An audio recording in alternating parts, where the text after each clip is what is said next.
తిరుపతి జిల్లా కోట మండలం కొత్తపట్నం గ్రామ పంచాయతీలో సిబిఎస్ఈ ప్రాజెక్టుకు సంబంధించిన భూసేకరణకు పరిహారం కోసం తయారు చేసిన జాబితాలో రెవెన్యూ అధికారులు మరలా అభ్యంతరాలు చూపడం అన్యాయమని కోట మాజీ జెడ్పీటీసీ సభ్యులు కొత్తపట్నం గ్రామ పంచాయతీ ఉప సర్పంచ్ ఉప్పల ప్రసాద్ గౌడ్ అన్నారు.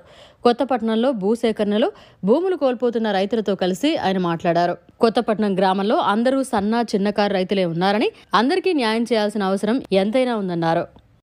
ఈ యొక్క మార్చి 6వ తేదీన మీటింగ్ పెట్టారు. దాని ప్రకారంగా మాకు 367 ఎకరాలకి మొత్తం ఎవరెవరైతే ఉన్నారో వాళ్ళందరి యొక్క సాగుల యొక్క రైతుల యొక్క వివరాలన్నీ కూడా తెలపడం జరిగింది. ఆ లిస్టు కూడా ఇచ్చారు.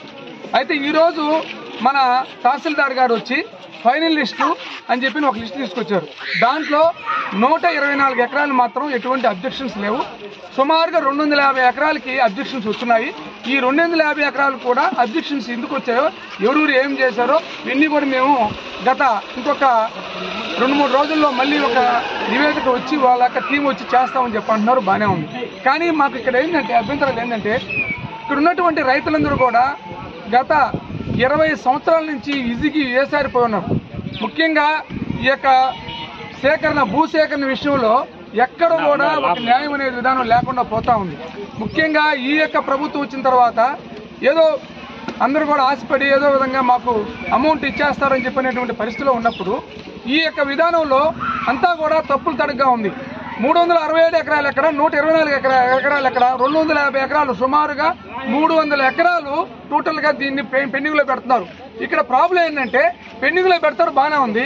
ఏదైనా సరే మొత్తం ఫుల్ షేప్లో 367 ఎకరాలకి ఫుల్ షేప్లో తీసుకొచ్చి ఎవడెవడు ఫర్ ఎగ్జాంపుల్ ఈయన ఈదురు తిప్పాలయా అయా నీ భూమి మీద పలానోళ్ళు అబ్జెక్షన్ పెట్టారని చెప్పండి. ఇక్కడ అటు కాకుండా మళ్ళీ మేము వస్తాం మేము చేస్తామంటే ఎట్లా జరుగుతుంది?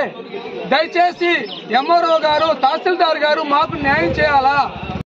ఇక్కడ సన్న చిన్నకారు రైతులందరూ ఉన్నారు, వాళ్ళందరికీ న్యాయం చేసే విధంగా చేయండి. ఇంకో రెండో విషయం ఏంటంటే, ఈ బీవీఎస్ఆర్ వాళ్ళు వచ్చేసి ఇక్కడ ల్యాండ్ ఎక్వేషన్ కాకముందే మేము పరిగెత్తుకుంటా వచ్చేసి మేము ఆ రోడ్లు వేస్తాం, ఈ రోడ్లు వేస్తాం, అలా కోట్లు కడతాం, అలా కాలువలు కడతాం అని చెప్పి వస్తా ఉన్నారు. ఏంటి అసలుకి నా భూమికి గవర్నమెంట్ ఎటువంటి డబ్బు లేకుండానే నా భూమిలో రోడ్డు వేస్తా అంటే ఎట్లా వీలవుతాయి? ఏంటి దారుణాలు? మేము గతం నుంచి కూడా అదే చెప్తున్నాం. ప్రభుత్వాలు ఏ ప్రభుత్వం అయినా సరే మేము గతం నుంచి కూడా ఇక్కడ లోకల్ గా ఉన్నటువంటి సర్పంచ్ గారు, ఉప సర్పంచ్ గారు, అదేవిధంగా ఎంపీటీసీ మీ అందరం కూడా మా అధ్యక్షతన మా యొక్క రైతుల యొక్క సంక్షేమం గురించి మేము చెప్పేది ఏంటంటే, ముందు ఫస్ట్ భూసేకరణ సరిగా చేయండి, న్యాయంగా చేయండి, నికరంగా చేయండి, ఎటువంటి ఇబ్బంది లేకుండా. ఆడ ఉన్న ఎవరైతే రైతు ఉన్నాడో ఆ రైతుని కూర్చోబెట్టుకొని ఇది నీది, ఎవడు అబ్జెక్షన్ చేస్తారో చెప్పండి, అప్పటికప్పుడు తేల్చేయండి. అంతేగాని మా గారు ఉన్నాయి 250 ఎకరాలకి మీరు అబ్జెక్షన్ పెట్టారు అంటే ఎవడు పెట్టినట్టు అబ్జెక్షన్? మమ్మల్ని విభజించి రేపు వాడు మా అబ్జెక్షన్ పెట్టిన ఎలసరి కృష్ణమూడు ఆమె తిరగాల, ఏదైనా ఆర్టీ చుట్టూరు, కరెంటు చుట్టూరు, లేదంటే వేరే చుట్టూ తిరగాల, వాళ్ళకి డబ్బులు ఇవ్వకూడదు. వాళ్ళు ఏంటంటే మా కాడికి వచ్చేసి ఏందా ఇది అని చెప్పుకోవాలా? ఏంది కర్మలు? ఇది దయచేసి ఇది సిస్టమ్ కాదు. మేము చెప్పేది ఏంటంటే, ఏదైనా సరే మీరు భూ యొక్క ఏదైతే భూసేకరణ చేస్తున్నారో ఆ భూసేకరణ విధానము న్యాయబద్ధంగా ఉండాలా, చట్టబద్ధంగా ఉండాలా, అందరికీ ఆమోదయోగ్యంగా ఉండాలనేది మా ఉద్దేశం. ప్రథమ సర్పంచ్ ఇక్కడ ప్రథమ పౌరుడు ఉన్నాడు, ఆయనకి కూడా ఎటువంటి ఇన్ఫర్మేషన్ ఉండదు. ఇవన్నీ కూడా చేయకపోతే ఎట్లాగా? వాళ్ళందరికీ న్యాయం చేయండి. న్యాయం చేసిన తర్వాతే ఈ యొక్క భూసేకరణ చేసి ఆ తర్వాత బీవీఎస్ఆర్ ద్వారా రోడ్లు వేయాల్సిన ఇంకోటి వేసిన చేయాలి. కానీ రేపటి నుంచి చెప్తున్నాం, దయచేసి మీరు ఏమైనా చేసుకోండి. గతంలో కూడా మీరు ఏదో విధంగా మా మీద కేసులు పెట్టాలా ఇది చెప్పాలనుకున్నారు. రైతులకు అన్యాయం చేస్తే ఈ ప్రసాద్ ఒప్పుకోడు, మీ ప్రజలు ఒప్పుకోరు. మేము చెప్తున్నాం, రైతులకు అన్యాయం చేసే పని అయితే మీరు చేస్తే మాత్రం మీరు ఎన్ని కేసులు పెట్టా మళ్ళీ పెట్టించుకుంటాం, మళ్ళీ జైలు కూడా పోతాం, మాకేం భయంలే. దయచేసి చెప్తున్నాం, మళ్ళీ కూడా ఈ ప్రభుత్వ అధికారులకి మొన్న కూడా చెప్పా, మీరు దయచేసి దాన్ని క్లారిటీ తీసుకున్న తర్వాతే మీరు మా పంచాయతీలో ఏమైనా పనులు చేయాలి. కానీ మీ ఇష్ట ప్రకారంగా మేము రోడ్లు వేస్తాం, ఇంకోటి చేస్తాం చెప్తున్నాం. ఒక భూమి తీసుకోకుండానే పోయి వ్యవసాయం చేస్తాడా చెప్పండి? మీరు ఒక భూమి ఒక ఆస్తి ఉంది, ఆయన భూమి మనం తీసుకొని రిజిస్ట్రేషన్ చేసుకున్న తర్వాత వ్యవసాయం చేయాలి. అది కాబట్టి మేము కొంటాం, రేపు ఎల్లుండి కొంటాం, ఎల్లుండి మొండాడు కొంటాం, డబ్బులు ఇస్తాం. ఈ రోజు మేము వ్యవసాయం చేస్తా ఉంటే అదే ఏంది ఇది? అదే జీవో వచ్చింది, మాకు డబ్బులు వచ్చేస్తున్నాయి, మీకు రేపు ఇచ్చేస్తాం, ఎల్లుండి ఇచ్చేస్తాం. అప్పుడంతా జీవోలు లేవు, మీ ఇప్పుడైతే జీవో వచ్చేస్తుంది. జీవో వచ్చింది, డబ్బులు వచ్చాయి, డబ్బులు ఇచ్చి అందరికి రైతులకు డబ్బులు ఇచ్చేస్తే క్లియర్ కదా.